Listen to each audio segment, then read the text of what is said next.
All right, let's go to the Vaqueros hotline. This is always our go-to guy when it's time to talk Oklahoma football. How improved are the 12th-ranked Sooners?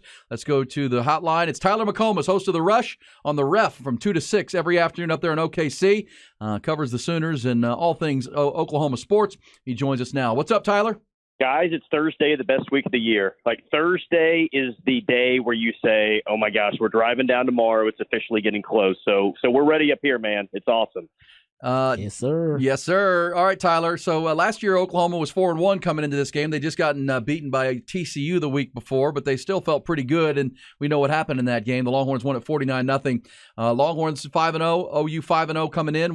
How improved is this Oklahoma team from your perspective, watching play-by-play? Oh, I mean, improved from a year ago. I don't think it's comparable. I mean, they'll have their starting quarterback this time around, which helps out significantly, right? But, you know, it's funny because I think I told you guys before the start of the season that, all right, here's what I think about the offense. I think the offensive line's going to be really good, and I think the running backs are going to be good. I'm just really concerned about the wide receivers going into the year. Basically, just flip all that, guys. That's where things sit right now with the OU offense. The OU wide receivers, that might be their best position group. The offensive line is a question mark. The running backs, guys, that's been the most puzzling thing about this team. We thought it was going to be Sawchuk and Barnes, a true, legit 1-2, maybe one of the better 1-2 punches in the conference, and those guys really haven't given you anything up to this point. But offensively, they're a lot better, I still think, than a year ago, because of how legit they have been with the deep ball. The wide receivers are, getting more in space down the field. Dylan Gabriel is being more consistent with his deep ball. Like, by the numbers, and I know that they haven't necessarily played just a ton of great defenses, though Cincinnati and Iowa State got some players on that side. The offense is more capable because they are so lethal with that deep ball.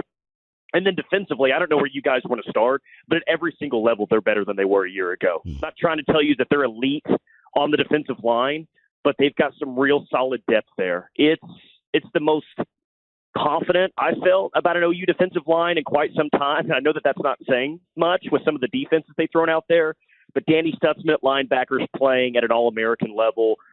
You've got two corners who are playing sensational. The back end of your defense looks really good with true freshman Peyton Bowen, with Billy Bowman back there. It's much better than it was a year ago. And they kept saying competitive depth all off season long. It became a running joke around here. But especially on defense, it's proven to be true, guys. They haven't done necessarily a great job of staying healthy so far this year, though I do think they come into Saturday as healthy as they've been all year long.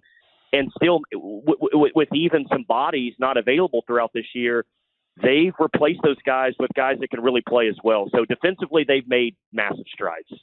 Hey, Tyler, what are your thoughts about the lines of scrimmage for Oklahoma? I like what they've done. You talked about the skill positions at wide receiver and even the defensive backfield, and their back seven starts with those linebackers. They are really good players, some of the best players in the Big 12, and they're leading the Big 12 in takeaways. But lines of scrimmage, I think, is where Texas may have the advantage. What are your thoughts about how they match up there?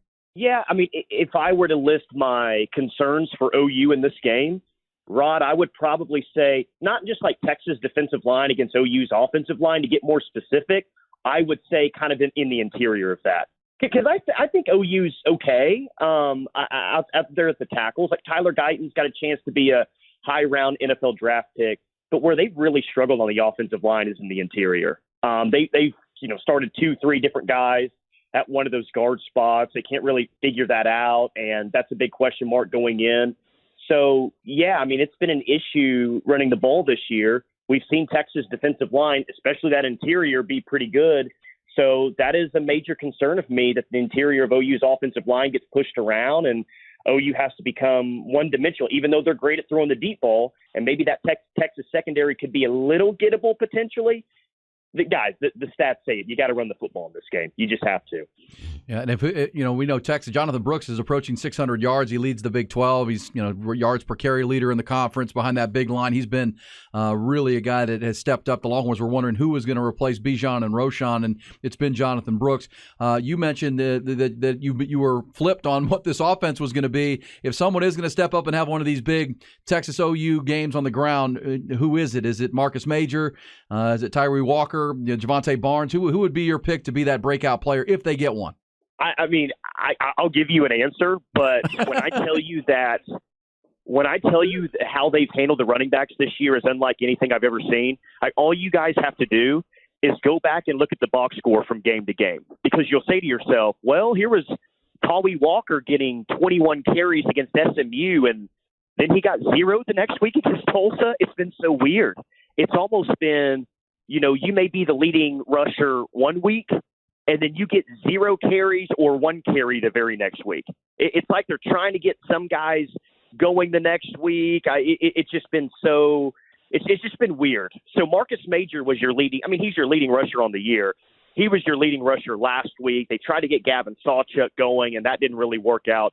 Tawee Walker didn't really even play last week. So I would tell you that probably Tawee Walker, based on what we've seen up to this point, and it makes no sense whatsoever, I would say Tawee Walker's probably your guy, and Marcus Major's number 2. But, guys, when I tell you I won't be surprised at anything that happens at running back, that's just the way that it's been handled this year. Yeah, that is interesting. That's weird. Yeah, I actually couldn't figure it out either. Just kind of watched the film. I'm glad you broke that down. All right. Can I ask you one more question, though, about the lines of scrimmage? Who's the best pass rusher for Oklahoma, in your opinion? Could be a true freshman, Rod. Wow. I don't know how much you've watched PJ Adibaware, former 5-star from the Kansas City area. And so, let me lay out the timeline for him. Like I said, he was a 5-star in last year's class. His brother Tommy was, I believe, a second-round draft pick last year in the NFL draft out of Northwestern.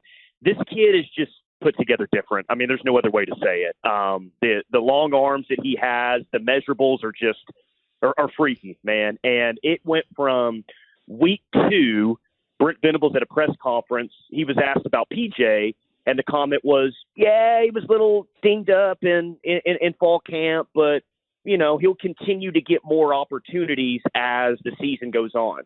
And then 2 weeks later, he makes a play against Cincinnati, and Brent Venables tells us, I literally was watching film on the plane. I saw that play, and I went back to his position coach, Miguel Chavis, and I said, what are we doing? We got to get this guy more snaps. We got to get him into the game more. So in 2 weeks' time, it was, all right, yeah, we'll see. He's going to have a larger role. 2 weeks later, he's running the position coach on the plane saying, we got to get this guy in more. I don't think he's going to start on Saturday, but who is your most natural, just capable pass rusher? It's that kid. And he gives you one highlight play week in and week out. Rondell Bothroyd is also a good player, Wake Forest transfer. He's kind of like the way I would describe him. He and PJ are, I think, total opposites.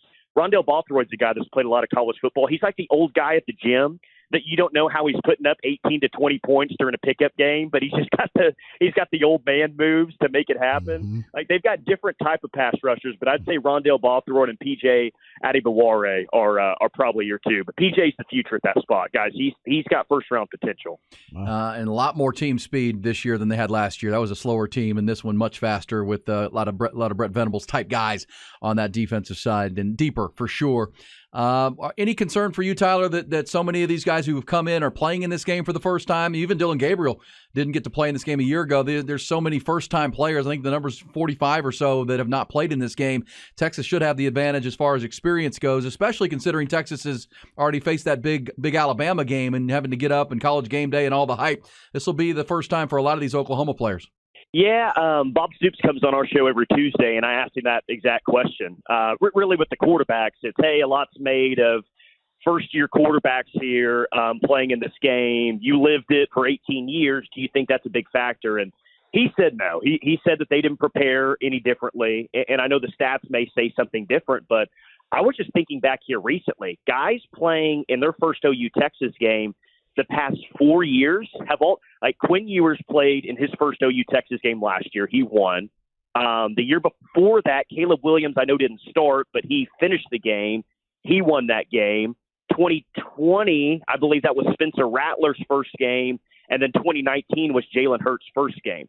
So the numbers, I think, historically say that a first-year starter at quarterback or a first guy playing in this game doesn't fare well, but I feel like it, unless I'm wrong there, the last 4 years, a first-year quarterback has played this game and won. Yep. Hey, Tyler, about the wide receivers, you talk about the deep ball. For our audience, describe the type, because I watched a lot of that Cincinnati game, and Andrell Anthony was kind of the go-to guy. Anytime they needed a big third down, he's their leading receiver by yardage. Seems like the go-to receiver for Dylan Gabriel in big spots. But the deep ball seems to be Farouk and Anderson. How do they break up these catches? Because they got 4 guys over 200 yards receiving right now. Yeah, I think Andrell Anthony, Michigan transfer last year, and everyone was really excited about him. I mean, he didn't do a lot at Michigan. I think that has, in large part, to do with just kind of the offense that they run. But Andrell Anthony's their deep ball. He is a speed guy, and when they want to go deep, I think the majority of the time it's going to him. Jalil Farouk, who was on the team last year, I think he got hurt in this game last year actually, is kind of more of their do-everything type of wide receiver. He's probably their best in open space, I would say, when he gets the ball in his hands. And then Nick Anderson, guys, he is the potential future superstar of this group. Texas fans will remember Rodney Anderson, the running back for OU back in 2017. This is his little brother. So the genes, the bloodline is there. And this kid's had 5 touchdowns in the past 3 games. He really emerged in that Tulsa game with 3 scores. He can beat you deep. He can beat you over the middle. He can beat you after the catch. Like, if they have a wide receiver in that group that's going to be a first, second-round draft pick, it's going to be Nick Anderson as a second-year player. They've got Drake Stoops there. He's back for his 13th year at OU. You guys know him. Gavin Freeman, who hasn't had a major role with this team, is still like, I'm not telling you that they have a CeeDee Lamb in that room. I'm not there yet. But is this top to bottom one of the better wide receiver rooms that I've seen OU have in a while? Top to bottom, when you factor in that they've got 5-6 guys that can contribute, I'd probably say yes to that. Hey, Tyler, is there a chance that Brent Venables and Jeff Levy have been holding something back in anticipation of this game, considering how it went down last season, the 49-0? Are you expecting some exotics in this game, both sides of all phases of the game, potentially from Oklahoma? Boy, that's been our conversation for about 5 weeks now.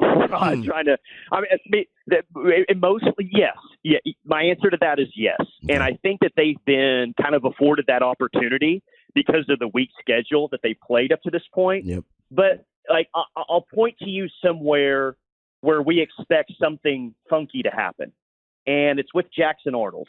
They've been trying this QB power run package all year long, and it hasn't worked out all that well up to this point. In fact, the fans really kind of hate that set up to this point. But they've been doing funky things. Like in the Tulsa game, it was, 2-3 consecutive plays where Jackson Arnold lines up at wide receiver. Oh, wow. You know? Mm-hmm. And then they finally bring him in motion, and they try to do a trick play off of that, and it doesn't work out. It ends up in an incomplete pass. But it just feels like they've been showing different things with that. Yeah. They've been using him in different ways. And I have no idea how they would use Jackson Arnold in, sort of a trick play kind of setting, but it just feels like the first 5 weeks, how they've been using that is setting up for something interesting in this game. Now, maybe they've just been doing it, so Texas just has to chase something. They have to pay attention to it. I guess that could be the case as well. But it just feels like Jackson Arnold is going to be involved in this game somehow. And, of course, for those that don't know, he is the former 5-star quarterback up there at Denton Guyer last year. He and Peyton Bowen were teammates. He's going to have a big part in this game as well. But just feels like a true freshman's going to have some sort of an impact here. I like that. Good stuff. Oh, man. The final time is members of the Big 12. They'll square off in the first time since, more than a decade that they're both undefeated and 5-0 in this game. Looking forward to it. We'll see you up in Dallas. I'll be up there tomorrow afternoon at Terry Black's Barbecue on Main Street. Tyler, if you get a chance to come by, we'll be there tomorrow afternoon. And then, of course, be back here for Saturday. But good to hear you, my friend. Thanks for the breakdown. Looking forward to a great game on Saturday. Great stuff. Yeah, I'll be at the Omni downtown on Friday doing my show. Cool. Your favorite Austinite, Baker Mayfield, will be there, so I'll tell him you guys said hi. Oh, man. Hey, Omni, not too far. Might swing over there. Baker actually is my favorite Sooner. I've said that before, and I know Longhorn fans hate that, but it's true. It's true. Favorite Sooner. Tyler McComas is our favorite Sooner analyst. We always appreciate him. Listen to him or see him on the Ref there, 2 to 6 every afternoon there out of Oklahoma City. Thank you, Tyler. All right, there he went. There you go. Tyler McComas. Hey, he's busy. Got Busy. stuff to do, man. But that was a great breakdown, actually. Was. A great he gets some good breakdown. stuff. They don't know what their running game is all about. This is why I think the Longhorns have a huge advantage because they don't know who their running back is. But the kid he mentioned from Nick Anderson, he's a good player. 6'4". He's out of Katy High School. Yeah, H-Town. Big time player. Longhorns will have to do a good job on him with the deep balls. He's really come on him of late. And Farouk, I agree, are the two that I would be concerned about in the receiving game. And watching Andrell Anthony, he was really, if you go back to that Cincinnati game, their first conference game, they had some tough moments. That was a big crowd. Big Noon Fox was there for them. And every time Dylan Gabriel needed a big throw, it was Andrell Anthony on third down. He's the Michigan transfer. So those three guys really watch for them in this game. And, of course, there's Drake Stoops, Bob's kid, who's still playing there. He's been there for a while, man. Unlimited eligibility if your name is Stoops at Oklahoma, apparently. Seriously. That's a great point, though. You know he's got some good NIL deals just for the hell of it. He's a Stoops. Yeah.